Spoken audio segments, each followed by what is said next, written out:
much do you end up paying out years after your divorce? You need to know about a consent order and a clean break order, which will make sense after this story. Kathleen Wyatt and Dale Vince got married in 1981. They split up about 3 years later and finally divorced in 1992. In the mid-90s, Mr. Vince set up a company called Ecotricity, which is now worth over £100 million.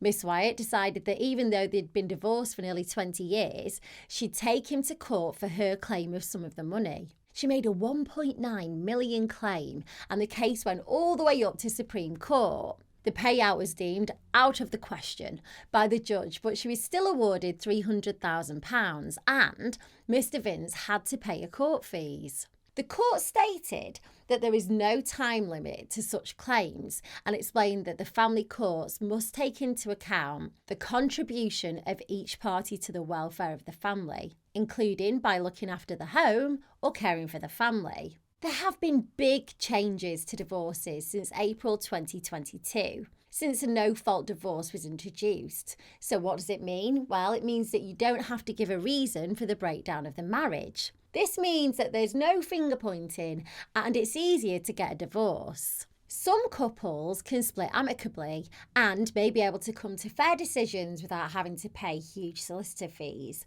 But you're then installing trust in that person that there are no nasty surprises down the line. The family courts can't enforce an informal agreement. You need a binding court order. A solicitor can write this order, which is outlining the details of your financial agreements, and send it to the court. Once the judge approves it, it becomes a legally enforceable consent order. This basically means it's set in stone by law. So if Mr. Vince and Miss Wyatt had gone down that path, depending on what was written in the court order, she might not have been awarded her $300,000. A clean break order is a very final financial split. It's like ripping the plaster off. One member of the couple might forego maintenance payments for a bigger share of the profit from a sale of the property. The more detail you go into on these orders, the better, because you're just ensuring that you protect yourself in the future. Another thing to take into consideration is spousal maintenance.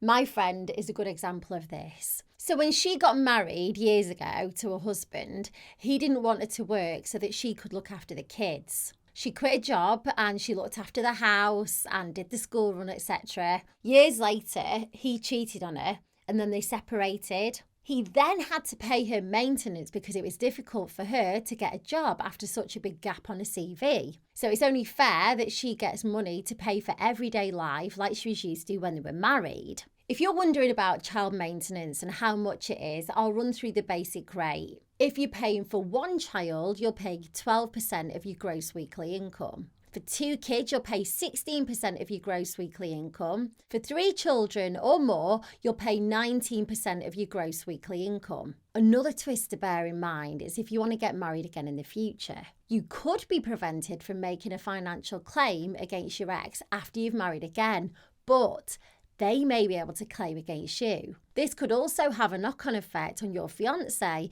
because they might have to reveal details about their finances too. Even if you're just living together and have no intention of getting married, your ex can apply to the court to reveal your partner's finances to see if it changes your household income. So, although coming to an amicable divorce agreement might save you money at the time, it might catch you out further down the line. You never know if you're going to come into money, and if you do, whether your ex is going to fancy a slice of the money pie.